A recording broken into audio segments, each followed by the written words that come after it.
అహ్మదాబాద్ విమాన ప్రమాద దర్యాప్తులో పురోగతి, కీలక ఆధారమైన బ్లాక్ బాక్స్ స్వాధీనం, విశ్లేషణను ఆరంభించిన దర్యాప్తు సంస్థలు.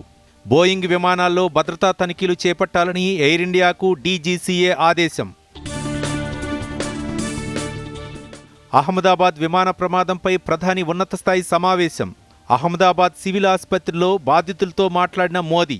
విజయ్ రూపానీ కుటుంబ సభ్యులను పరామర్శించిన ప్రధాని. జూలైలో గ్రామ పంచాయతీ ఎన్నికలుంటాయన్న మంత్రి సీతక్క. స్థానిక సంస్థల్లో గెలిపే లక్ష్యంగా కష్టపడాలని పార్టీ శ్రేణులకు పిలుపు. రాబోయే 3 ఏళ్లలో 20 లక్షల ఇందిరమ్మ ఇళ్లు నిర్మిస్తామన్న మంత్రి పొంగులేటి. అర్హులైన ప్రతి కుటుంబం సొంతింటి కలను నెరవేరుస్తామని హామీ. పశ్చిమాసియాలో కొనసాగుతున్న ఉద్రిక్తత.